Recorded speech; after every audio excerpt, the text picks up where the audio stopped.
And shine, Dodger fans. Incline Dodgers podcast live, 6 a.m. local time Pacific, as the Los Angeles Dodgers are battling the San Diego Padres, and they're currently in the top of the ninth inning. Who else got up super early like myself to watch this Dodgers game? I'm an absolute mess right now, but I'm definitely enjoying myself. We'll have Jake Reiner join on in a little bit. Let me know how you're doing in the comments. If you're new to the Incline Dodgers podcast, make sure to hit that subscribe button, hit that like button while you're at it. We're going to dive into game one of the Los Angeles Dodgers that they're currently leading 5-2, top of the ninth inning. Kike Hernandez is at the plate on a 3-2 count. So just waiting for Evan Phillips to close this one out, and then we can kind of recap all the action. Dodgers definitely got off to a slow start, but the bats came alive definitely in the eighth inning. So thank goodness. We definitely want to start 1-0 and not 0-1 to the San Diego Padres. Nice. Kike just worked a walk, so we got the bases loaded. Maybe it's just me, but it seems like there's no elevation or altitude in Korea whatsoever. Just a lot of dead balls. But yeah, 5-2 right now. Dodgers are on top. It was disappointing, to say the least, with the bats at first. Felt like we couldn't get anything done with runners in scoring position. I think they were 0 for 7 at one point, left 14 runners on base, but they've started to come alive.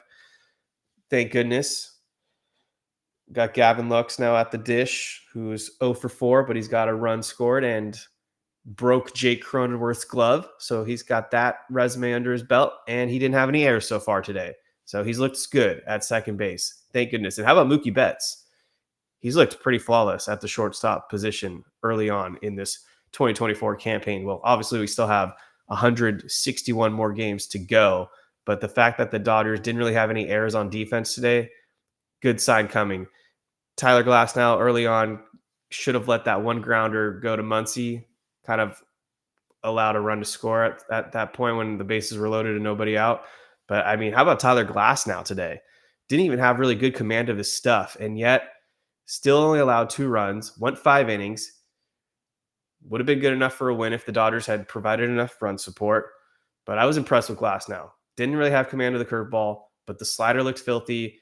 97, 98 miles per hour, pretty consistently on his fastball, had a lot of life to it. So good acquisition so far.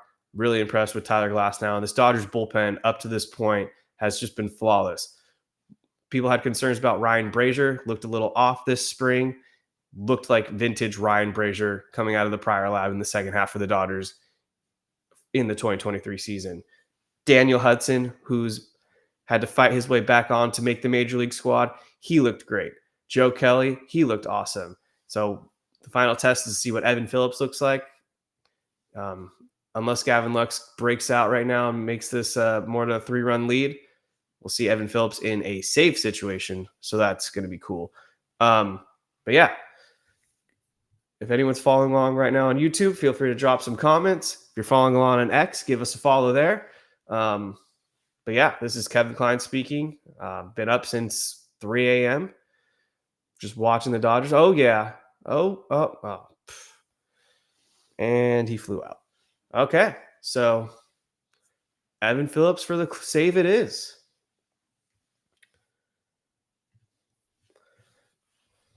All right, so I'm just trying to set up some things on YouTube real quick. Bear with me for one moment as I get this set up. But what are your guys' thoughts on Shohei Ohtani? Absolutely delivered, did he not?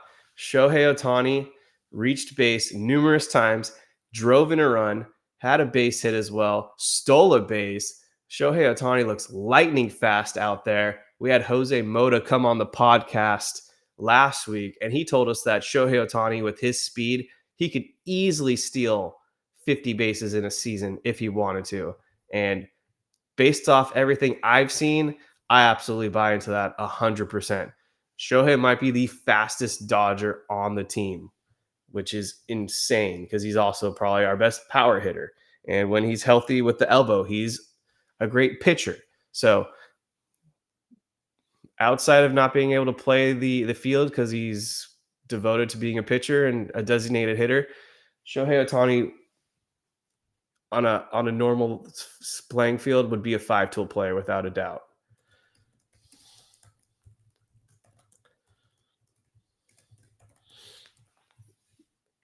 Okay, so I just updated the YouTube, so there we go. I can now be more seamless. Let's see if anyone's following along in the chat. What's up, Trey B? Glad the bats woke up when we needed it. Oh yeah, me too. It was looking a little rough out there. I know Max Muncy left some runners on. James Outman, Gavin Lux, they all left some runners on. Jason Hayward was able to drive in a run with a sac fly, but 5 runs against a pretty decent Padres pitching staff. Take that every time out. Mookie Betts went 2 for 4 with an RBI. Shohei Ohtani went 2 for 5 with an RBI. Freddie Freeman went 0 for 2, but he had 2 walks. Will Smith went 1 for 4. Max Muncy 1 for 3 with 2 walks. Teoscar Hernandez, he went 1 for 5 with 2 walks. James Outman 1 for 3, 2 walks. Jason Hayward 0 for 1 with a sac fly. Kike Hernandez came off the bench. He went 0 for 1 with a sac fly and a walk.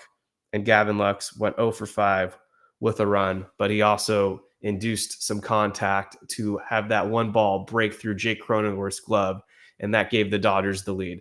So the Dodgers overall, I was impressed. They looked very disciplined at the plate. They made Yu Darvish work. Yu Darvish was laboring out there, was only able to go, I believe, 3 2/3 innings. Let me fact check myself. Yep, 3 2/3 innings. Yu Darvish only had 3 strikeouts. He had 3 walks. There was one point in the game where the Dodgers could have broken it probably wide open against Yu Darvish in the 2nd or 3rd inning. Had the bases loaded, he was able to escape the pressure, get out of the jam.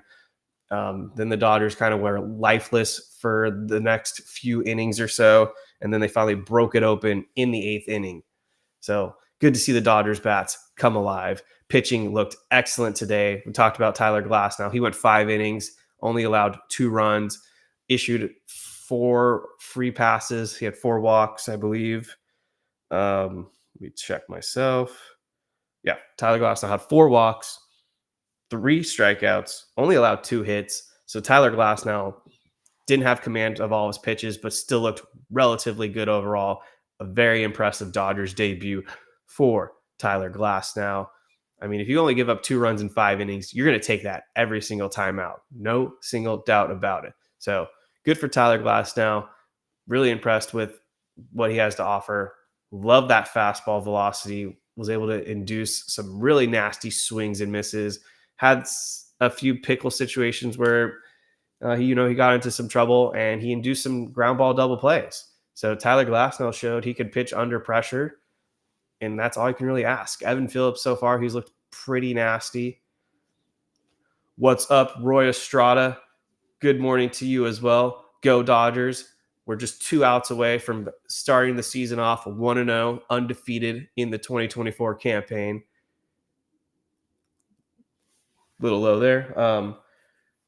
Also, on that note, Tyler Glasnow, he kind of got screwed because I believe he was facing Manny Machado at one point. 3-0 count. 4th pitch was a clear strike, got called a ball.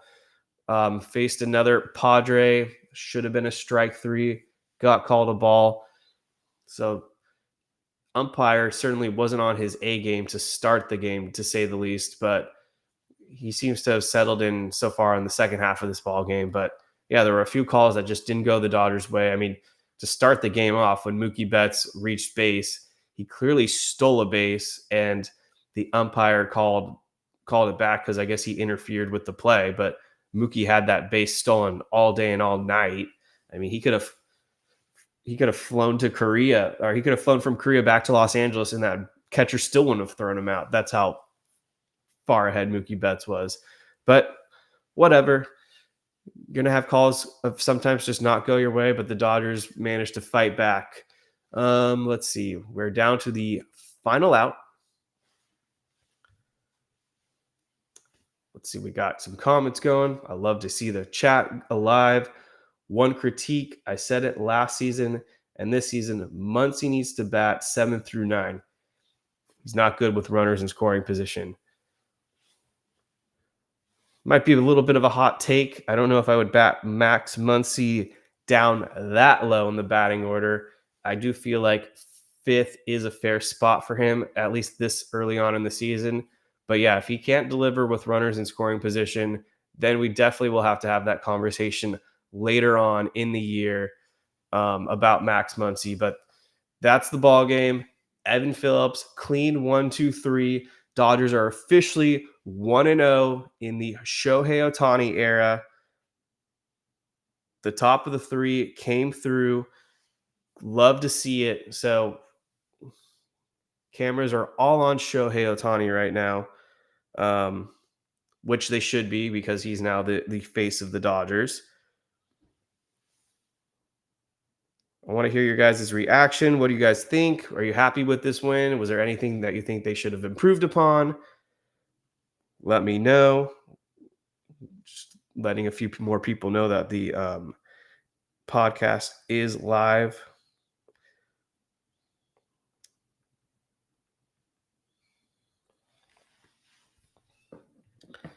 Jake Reiner will be hopping on shortly.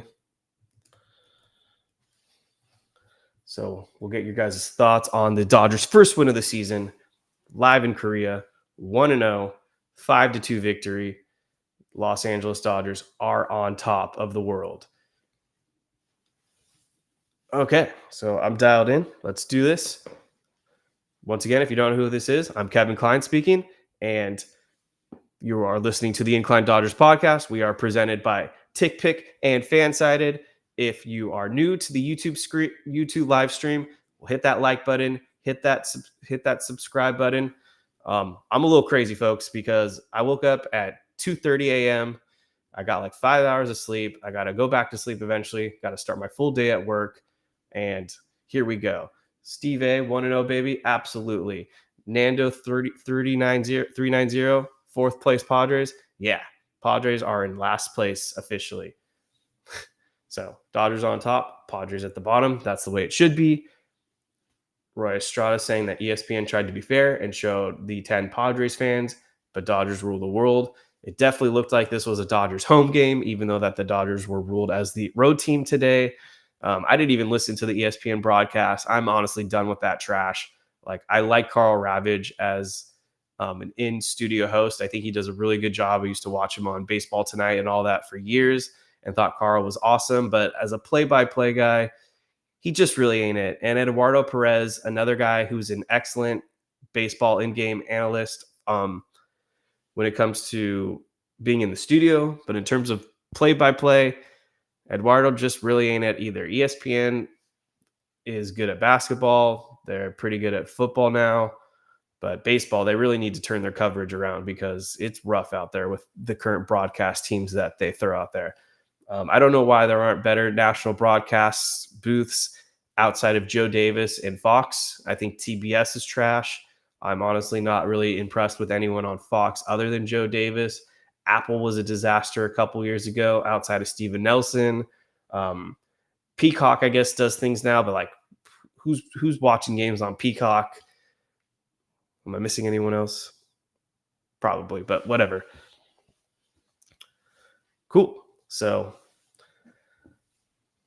opening day is done. We got another game tomorrow, probably the big one, game 2, where Yoshinobu Yamamoto will make his Dodgers debut. So once again, rinse and repeat. Got to wake up early for that one because I ain't going to miss that outing. I really want to see how Yamamoto performs in an actual live game setting that counts for something. I felt like during spring training, he showed a lot of flashes of brilliance, and there were times where he got extremely unlucky, if I'm being quite honest. His BABIP was insane. It was like in the low 500s, and usually pitchers should be somewhere between the 200 and 300 mark.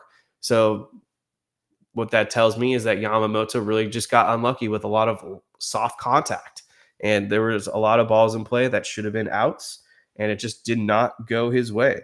But hey, we're going to see how that goes tomorrow. The Padres lineup definitely was more watered down than I had expected, than I was anticipating. I didn't even know Tyler Wade was on the Padres, yet he seemed to be the most pesky and annoying player tonight. Manny Machado recovering from the elbow surgery. He was their designated hitter, and that definitely kind of came back to bite them because Tyler Wade did have a pretty costly error that resulted in a runner reaching second base. But he did also make one nice diving catch. But I mean, Profar is out there. Jake Cronenworth as their 3-hole hitter. That doesn't really seem like a recipe for success if Jake Cronenworth is batting in the 3-hole for you. Justin Yamas, what is up, buddy? Fanatics made Cronenworth's glove.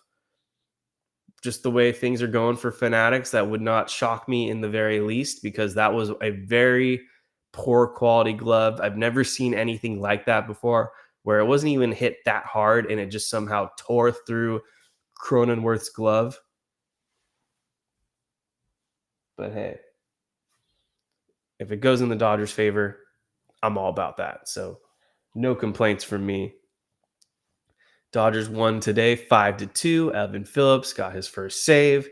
For anyone hopping in late, I have to say once again that I was really impressed with the Dodgers bullpen. Everyone was pretty much 3 up and 3 down. Ryan Brazier looked fantastic. Daniel Hudson, someone that I've just been rooting for the last couple years or so, fighting back from all the knee injuries, signing a minor league deal on a kind of a prove-it contract with the Dodgers, made the opening day roster. And then Joe Kelly looked pretty good. And of course, Evan Phillips was filthy. So from the starter to the bullpen, everyone did their job. 2 runs allowed to the Padres. You're going to take that every time out.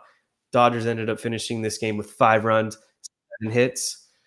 Here comes Jake Reiner. So let him on board. There he is. First thing in the morning. What is up, Jake Reiner? Good morning, Kevin. Wow. It's still pitch black out, which is crazy.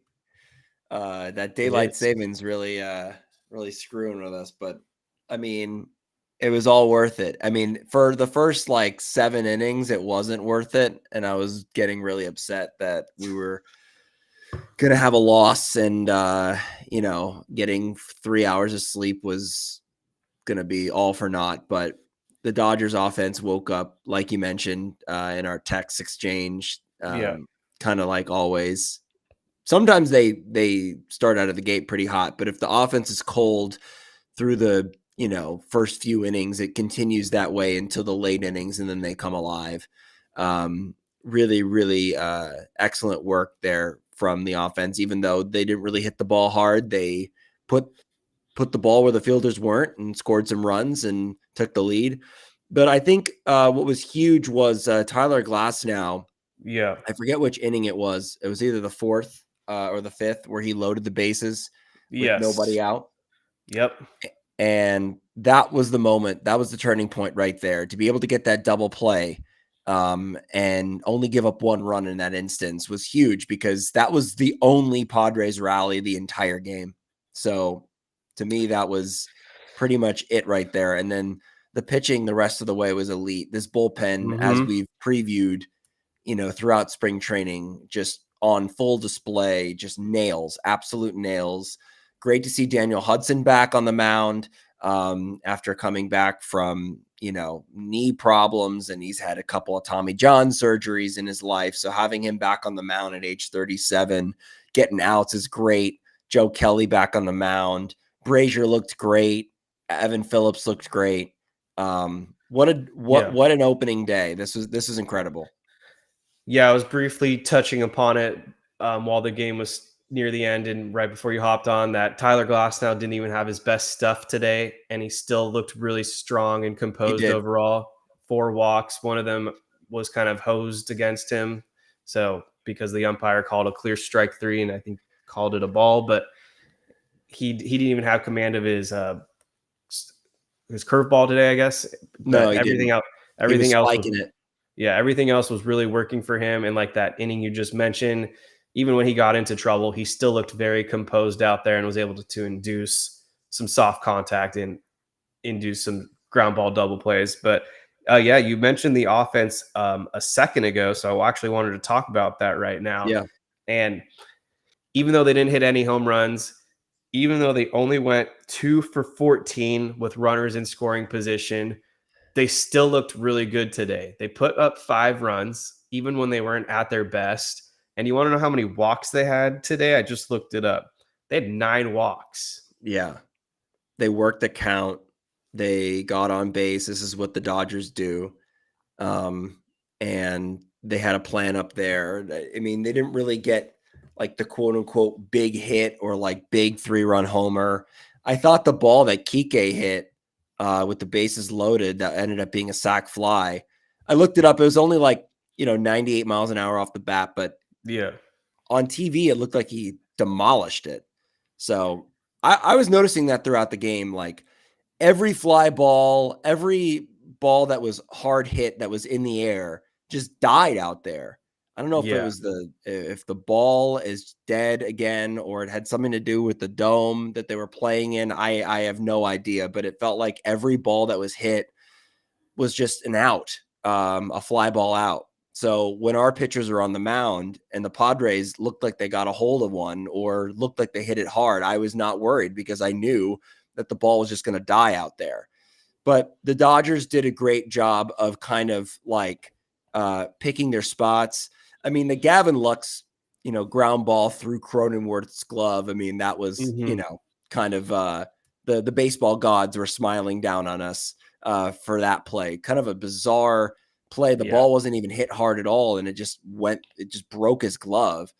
And then for Mookie Betts to put the ball in play to the left side, got it through the hole at short, and then Shohei with his first RBI as a Dodger. It was beautiful. Yeah, I wanted to get your thoughts right now.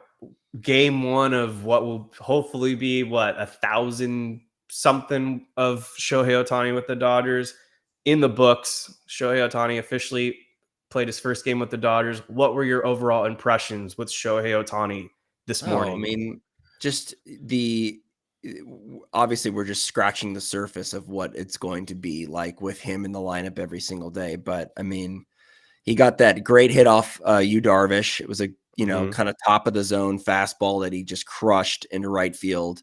That was cool. We saw his speed on display. He stole a base. Mhm. His clutch ability. He knocked in a run late in the game. A little base running mishap, but other than that, was incredible. What did you think? Yeah, he met all the expectations today. The steal you mentioned, he was fast. I think he could have grounded into a double play, but because of the speed, he was able to beat out the throw, get on base, and then he drove in a run. So he's hitting 400 with the Dodgers. He just looked really great out there. And the big play that wasn't a play, 119 mile per hour exit velocity off the bat for a foul ball. We had Yeah. sound effects from the Korea Stadium PA system where they made it sound like a window shattered, which was pretty funny just because Shohei Ohtani hit it so hard and you could kind of hear it, I think, hit off the side of the dome or whatever on the right field side. And then that his first base hit with the Dodgers was 112 miles per hour.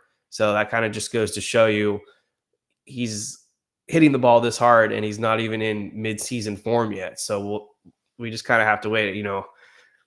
He had to slowly ramp up to begin the season, and he started to play more and more at games and at bats as spring training progressed. And I think by the time we're talking summer, when there's more heat in the atmosphere and there's less, I guess, humidity or not. What is the word I'm looking for?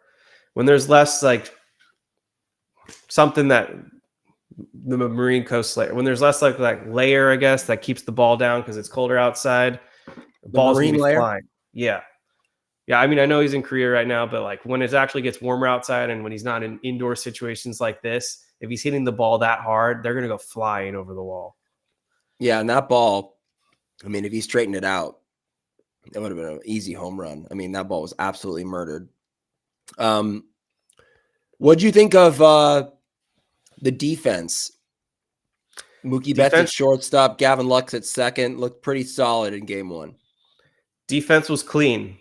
They weren't asked to really make any difficult plays today, so the tests are still out there, but Mookie Betts held it down at shortstop. Gavin Lux made better throws today and cleanly fielded everything that was hit his way. Max Muncy looked really good at the third base position. There was one play that I noted earlier where it was with 2 runners on, and it was I don't remember who hit it, but it was in the direction of Muncy and Glasnow, and Glasnow was the one that decided to field it, but that probably should have been Max Muncy's ball. And if you let Max Muncy field that one out, he probably throws out the runner heading to first base. That was why the bases got loaded. But then, like you mentioned, Glasnow got out of it anyways with only 1 run scoring, which was huge. But yeah, that was really the only hiccup. But besides that, it was flawless. And I'm sorry to call you on this, Kev, but you made the claim that Gavin Lux was not going to make the plane ride to Korea and he wasn't going to make the opening day roster. It looks like both of those things happened. So what do you got to say about that? I was definitely wrong about Gavin Lux not being in the lineup. I thought he would probably start his way out in Oklahoma City to clean some things up in the infield, but I'm still not entirely convinced that the Dodgers are going to roll with Mookie Betts all season long at shortstop, and I'm willing to die on that hill. And if I'm wrong, then so be it. I still think that they are going to want to work something out and figure out a shortstop. And earlier this week, they asked Andrew Friedman kind of what his thoughts were on the shortstop position. And for now, they're going to ride with Mookie Betts, but he did make a note that Lux will have to be reevaluated in the offseason if he is going to play shortstop. So any talks of Gavin Lux probably playing shortstop for the Dodgers at any point this season aren't going to happen. So to me, for now, I guess it's just going to boil down to, is Mookie Betts the shortstop? Yeah, I mean, at least for the first half of the season, he will be. And I think that, once you get Miguel Rojas in there, maybe they'll move Betts over to second or put him back in the outfield. But I don't know if I want Mookie Betts moving around the diamond as much, this season as he did last season. But, with Gavin Lux not being able to kind of hold it down at short, it sort of is like, well, they don't really have a choice. Yep. So when Rojas does come into play, you're not going to take Betts out of the lineup. So you're going to have to shift him over. Yeah, so we're just going to have to see what happens. Shortstop is a really demanding position, and that wear and tear that could be on someone that didn't prep for it all offseason does still kind of concern me. So it's just a wait and see. And the one thing that I did note to you, I should say, in our text chat, that the Padres really implemented today was just a plethora of lefty after lefty coming out of the bullpen. And honestly, the Dodgers, it kind of was something that I didn't really have much of a concern about heading into the season. But now that I do see it more in play, the Dodgers need to find or have some right-handed bats step up for them, because there's a major disadvantage with Gavin Lux. He's so far in his career not been able to demonstrate hitting lefties. Max Muncy in the past was able to hit lefties, but I don't really know how effective he's been against left-handed pitchers more as of late. Jason Hayward is an automatic pinch hit situation. So that's where Kike and Taylor will come into play. And if you do have Miguel Rojas come into the games, he's going to have to step up and start hitting lefties at least. Yeah, definitely. I mean, that's the blueprint for what we might see throughout the season now, is that if teams have as many, and by the way, how many freaking lefties do the Padres have? It's like crazy. There was like a freaking clown car of lefties just coming out of nowhere. That's going to be the blueprint the rest of the year for the Dodgers. They're going to see a lot of left-handed pitching, and they're going to have to, like you said, they're lefty killers. Teoscar Hernandez, Kike Hernandez, Chris Taylor, Mookie Betts, Will Smith. The right-handed bats are going to have to step up. But I also noticed in this game, which was kind of interesting, is that Mike Schilt, the manager of the Padres, was managing like it was a playoff game. I mean, he made so many pitching moves, so many bullpen decisions. And it looked like all of them were kind of working. Yeah. Until he brought in Morahone, who had a 7 ERA last year. Yeah. And that's when the game really fell off.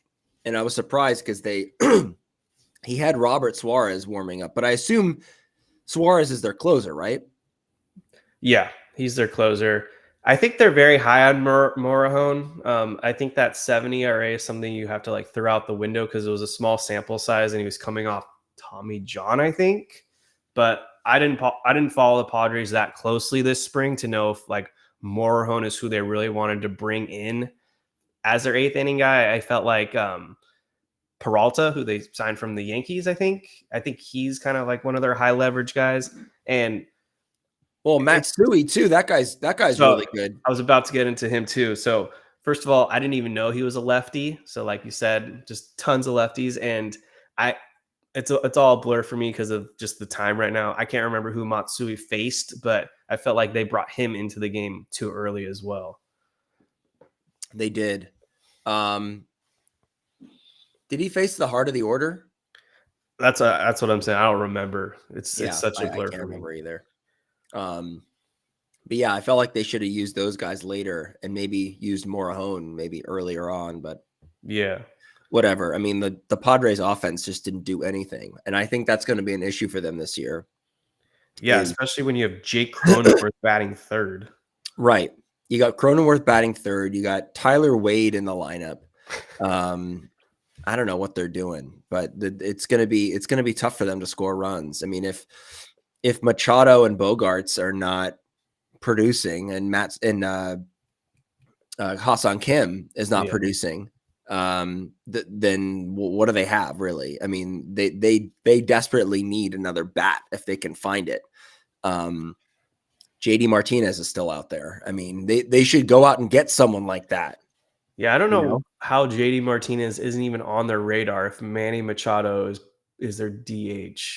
I know that he's recovering from the elbow surgery, so he might be limited, and that's why they can't add JD Martinez.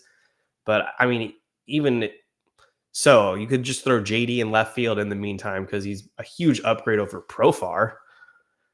Absolutely. I forgot about Profar. I mean, Jesus.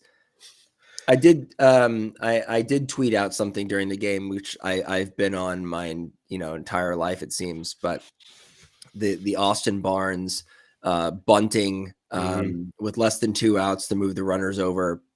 We saw Jerkson Profar do that. Now he ended up getting on base because the bunt was so good, but it wasn't really like a bunt for hit situation. I think he was trying to give himself up, but I felt like that's a situation where I could see if Austin Barnes was starting, that would be an ideal spot for him to bunt guys over. And it worked. And Profar is a good bunter. But yeah, I mean, just looking at this Padres lineup, it doesn't do much for me. Yeah, we'll talk about more of our thoughts on the NL West, I guess, next week when we do a deeper dive into kind of what we're looking ahead into 2024. But yeah, the Padres offense was really not that impressive today, and their defense was bad. I'm looking at the screen right now. They had 2 errors. I know, I guess was it Cronenworth they gave an error, even though it was his glove? But yeah. Yeah. Good morning, Steve Moore. Thank you for tuning in. Loyal fan, cooking some bacon. I'll be going back to sleep pretty soon and then getting ready for work. But I want to get as many people's comments and questions in ASAP since we're probably going to be logging off within the next 20 minutes or so. So hit your questions right now in the chat. We'll make sure to get to those. Jake, I wanted to ask you a couple things. First of all, I don't know if you saw it before the game last night. There was a bomb threat. Yeah. What do you think of that? That was crazy, but I saw that it turned out to not be credible, or right? Like, yeah, it turned out not to be. It ended up being nothing. So, I mean, it's just when you've got high profile players in a new country, Major League Baseball's there. There's a lot of attention being paid to these guys. So, I mean, attentions are going to Yeah. be high. They're going to be on high alert. And obviously, they got to take everything seriously, which it sounds like they did. They investigated it fully. And, there was no reason to delay the game or cancel the game today. So, all good on that front. Yeah. So I agree. So breaking news here on the Incline. If you don't follow me on Instagram, you have no idea what I'm about to do. But I want to announce that I wasn't watching this game alone tonight. The Incline has officially added a fourth member to the team. Oh, you got a dog. Here is my new buddy. This is Clover. Clover. He's an English cream golden retriever, and he's already a pretty big Dodgers fan. He was doing his best to watch the game, but the little guy is just adjusting to life right now, and the time change was a little too much for him. But he stayed with me the entire game, and I think he's a Dodger fan. He's adorable. How did you come to the name Clover? So my mother-in-law helped come up with it. Basically, the backstory is in his litter, each dog had a color collar to distinguish who's who, and he was green. He was the green collar. And then we didn't have a name for him for a little bit, so we were just calling him Green Boy. And we picked him up on St. Patrick's Day, so came to the name Clover, even though we're not Irish or anything along that like that. We did name the dog Roy. His name's Clover. We have a question from I'm Hero. Is Barnes going to start the next game? That's actually not a crazy question. Well, I mean, he has been catching Yamamoto a lot this spring, so we might see Barnes, but I don't know. What do you think? I think they might. I don't know. I think they want to keep Will Smith fresh. And didn't he start the other exhibition games? I think he did. I think he caught the previous two. Yeah, Will Smith or Barnes? Yeah. Will Smith. They might just say F it, and they might go with Barnes just because the way that this is lined up right now is kind of weird. But at the same time, they very well might just start Smith, since I think they are going to fly back and they have some time off anyways. So it could go either way. It is honestly a complete coin flip, like with what the Dodgers do. I mean, consistency wise, I would like to see Will Smith back in the lineup just because I want to keep the rhythm going, the momentum off this win, just to get that lineup to gel. I mean, I know it's kind of hard because they're going to complete this game tomorrow and then fly back and then have more exhibition games, which is just the weirdest thing ever. But yeah, so it's hard to get the rhythm in, and they got the flight and the jet lag and all that. So yeah, I mean, it could go either way. It's not that big of a deal to have Austin Barnes catch, especially if, they're going to establish that he is quote unquote Yamamoto's catcher. So we'll see. Yeah, I don't buy that. I don't think Yamamoto is going to have Barnes be his catcher. I can't see it. I mean, the way that Barnes hits the baseball or doesn't hit it, let's say, I mean, it would behoove Yamamoto to get comfortable with Will Smith. Yeah. And they didn't even have great chemistry in spring training, Barnes and Yamamoto. What I was actually mentioning kind of at the top of the hour in this podcast, when looking ahead to Yamamoto making his Dodgers debut, I probably would sleep in tomorrow, or I should say not sleep in. I'd normally sleep if Yamamoto wasn't pitching, but I can't miss him perform. I need to see his I had Dodgers. The same thought too. I was like, man, I maybe it's just a one and done for me. But then I was like, oh man, I gotta see Yamamoto pitch. Yeah, if it was Bobby Miller, I'd probably go to sleep. Yeah, exactly. Yamamoto, James Paxton, I gotta watch. Out. Yeah, I gotta watch it. But he had insane bad luck going against him in spring training. Like, his batted balls in play was like above 500, which is absurd. It just means that every ball that was put into play went against him pretty much, when a lot of those base hits were like pretty much soft contact. Some of them just kind of snuck through. Normally would be outs, but yeah, I think Yamamoto is going to really dial it in tomorrow. I think now that the games are going to count, we're going to see him deliver.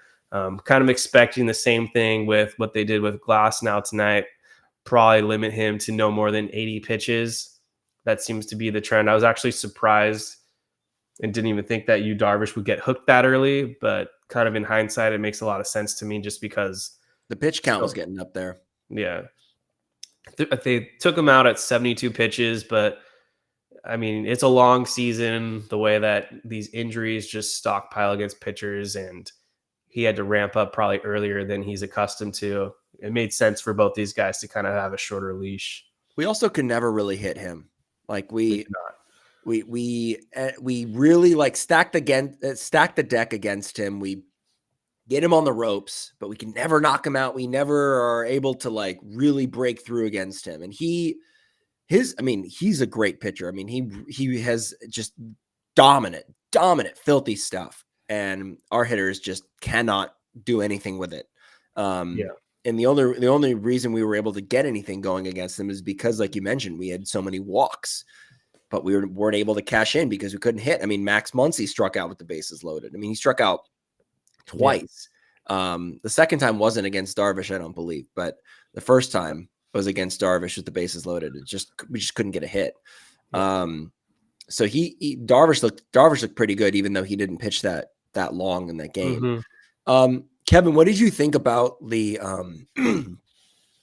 like the stadium? I mean, obviously we weren't there, but like just, the atmosphere, the cheerleaders, the broadcast. I don't know if you watch Joe or Oral or the ESPN broadcast. Oh, we already went into this. I did not give ESPN a chance. Yeah, I don't. They're not. Carl Ravitch and Eduardo Perez. I watched the ESPN broadcast. Oh, you did? Carl Ravitch and Eduardo Perez. They're just not it. They're not it. They're not interesting to listen to. They're not really that funny. I kind of just tuned them out, to be honest. Yeah, I went local. To answer your question, I thought the atmosphere was awesome. The cheerleaders was fun. I saw the Friar mascot dancing with the cheerleaders throughout the game. I definitely was catching eye when they would show in the stands like what people were eating. The food looked pretty incredible, I must say. Much better than what they serve at Dodger Stadium, which an article came out recently. I think Dodgers were like bottom 5 for sure. I can't remember if they were 29th or like 27th in terms of like stadium food options, which is a disgrace. But yeah, crowd was crowd's going to be different out there just because of cultural things, but they seemed into it. Stadium itself was aesthetically pleasing to look at as well. So I was impressed. I think that Korea knocked it out of the park. Yeah, I love the constant noise throughout the game. I love that. I mean, it's just, they're so locked in. They're so excited for everything. I mean, I just love that. I remember watching a Japan versus Korea matchup in the World Baseball Classic years ago when it was at Dodger Stadium. I think it was the first year that they had it was like 2009. And from start to finish, it was just loud. And that was like when remember the vuvuzelas came onto the market, those big horns, that it was just loud the entire game. So I can only imagine what it was like in Korea this time around. I was a little surprised though that it wasn't like sold out and like every seat was filled, but really? Was it because the prices were absurd? I don't know. I mean, I just saw a lot of empty seats. That's all. But I mean, maybe scalpers fucked everyone over. Yeah. The crowd was great though. I mean, and I love the cheerleaders. I mean, that's really, really fun and it keeps people engaged. Love the cutaways to Shohei's wife, she was into it.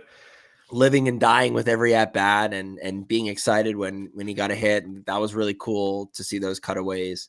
And then did you see the reunion? No pun intended, but maybe pun is intended. Ryu? The reunion between Ryu and Dave Roberts. Love that. I noticed that they gave him like some type of gift basket or gift bag on his way out as well in the Yeah. dugout. So there probably were other guests, but yeah, love that. Love that Ryu was able to make it. He's going to be pitching in the KBO for the next 8 years. Signed a pretty big contract out there. So that was cool to see. Roberts looked really thrilled to see him as well. So He always embraced does. they embraced the hug. My biggest question with the Shohei Ohtani wife situation, where she lives in SoCal, right? Like she hides in SoCal. You're asking the wrong person. I I have know, no idea. like I would you assume won't that know, they live and together. I won't know until we see it. Is she going to be at the home games in Los Angeles? I mean, we didn't see her. I don't know how long they've been even dating. So we didn't see her at Angels games. Unless Yeah, she was, and I mean, I don't watch all the Angels yeah. games, so I don't know. But I'll be able to know this in a couple weeks or so if people they seem to start. be surprised to find out who she actually Yeah, was. So I would assume that she wasn't at the Angels games. right. But now that we know who she is, a big time basketball player, Yep. um, I would assume that she would go to the home games, and Yeah, I yeah, also would assume that they do live together. yeah. If I guess it just depends. She'll be in LA obviously at some point, but I don't know if she goes back and forth between Japan and the States often or where she's normally located. But if she is at Dodger Stadium and we find out, if I was an Angels fan, I would be like absolutely pissed knowing that Otani was like hiding all these things and never felt comfortable enough to just kind of show off his entire life. And then the moment he comes to the Dodgers, now all of a sudden he opens up. That would kind of rub me the wrong way as an I Angels mean, fan. maybe, but what would rub me the wrong way even more is the fact that they didn't build a team around him, and they kind of just wasted 6 years of his career. I mean, that would That be what too. I would be more upset about than him, keeping his private life private. That's also very fair. They just made a lot of bad moves. So probably got 10 minutes left here, so we can go back to sleep. So everyone that's following along in the chat, you need to get your questions in right now, or if you have any comments, we'll start to read those off before we log off. But before we do that, Jake, there were some injuries announced, and I wanted to get your thoughts. Gratterall to the IL. He's dealing with some shoulder inflammation, and they're saying that's a cause of the hip injury that he was dealing with. Emmett Sheehan is on the IL with forearm inflammation, and Blake Trinan is going to the IL as a result of the rib contusion or bruised lung that he suffered, which I think of the three, the Trinan is the least serious, so I'm not too concerned about that. The Gratterall shoulder one isn't really that encouraging though, because he's dealt with shoulder issues in the past, but I'm optimistic they'll have that one under The control. Sheehan one worries But me the the most. Sheehan, yeah, the Sheehan one is the one that I think gives me the most concern. That could be TJ, right? Usually it's a precursor. It, that's kind of what happened to Tony Gonsolin. He had the forearm tightness, which is worse than inflammation, I guess. I don't really know where inflammation ranks, but I imagine he'll be out at least a month minimum. So it's going Yeah, to set him back. it's not good for Emmett Sheehan. That is really not good. Gratterall concerns me only because he is injury prone. He's had dealt with a lot of injuries in the past, so that does concern me.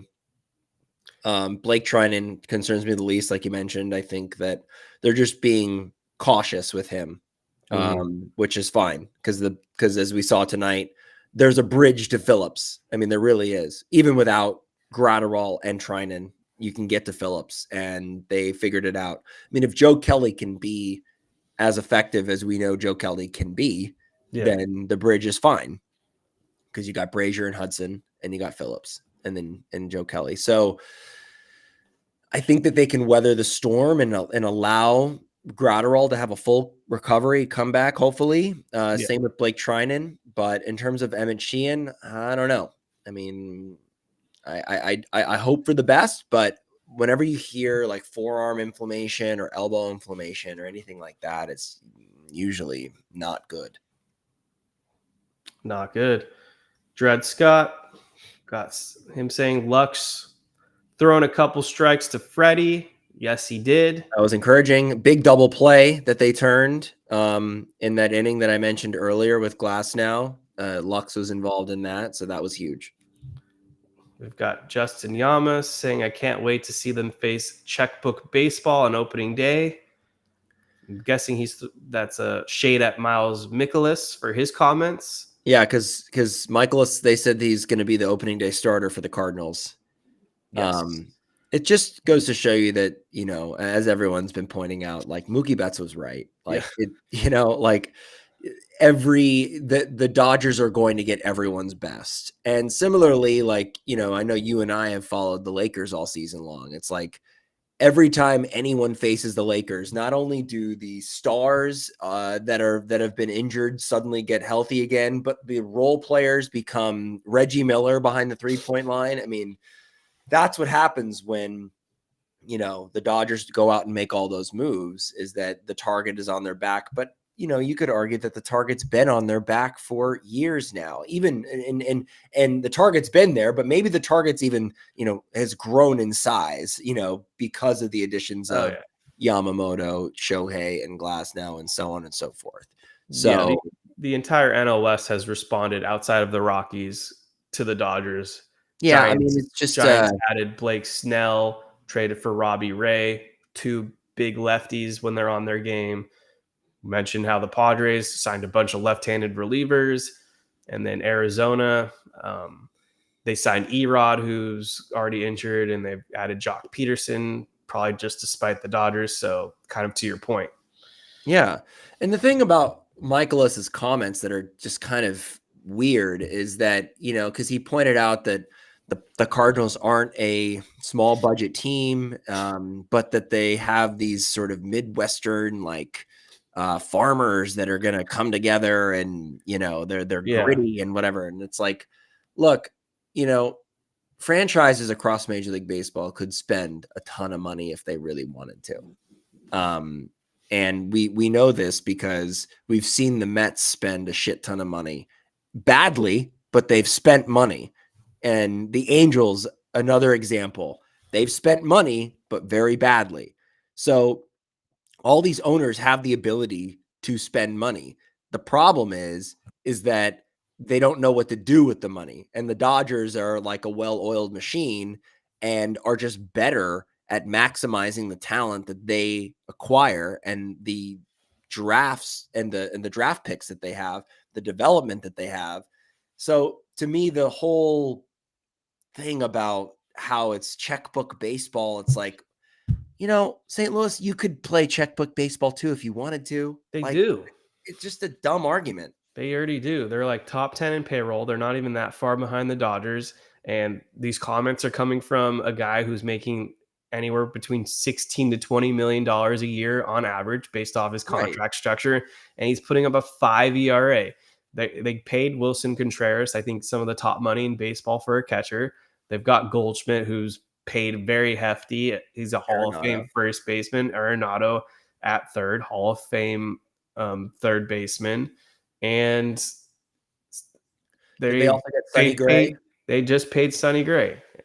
They've paid a decent amount of guys. So just ridiculous. I don't know what world Michaelis is living in right now, but hopefully he gets shelled on opening day.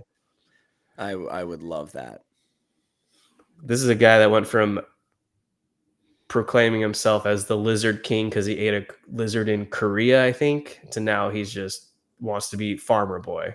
Like Crimea River, Miles. Like, whatever.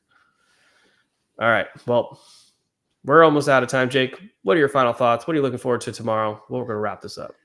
I'm looking forward to seeing how Yamamoto looks. I mean, that's the big draw. That's the only reason why I'm probably going to get up again to watch another Dodger game at 3 a.m. Watching an entire game in the pitch dark, and my eyes were burning throughout. So I'm ready. I'm ready to do it again. I really am.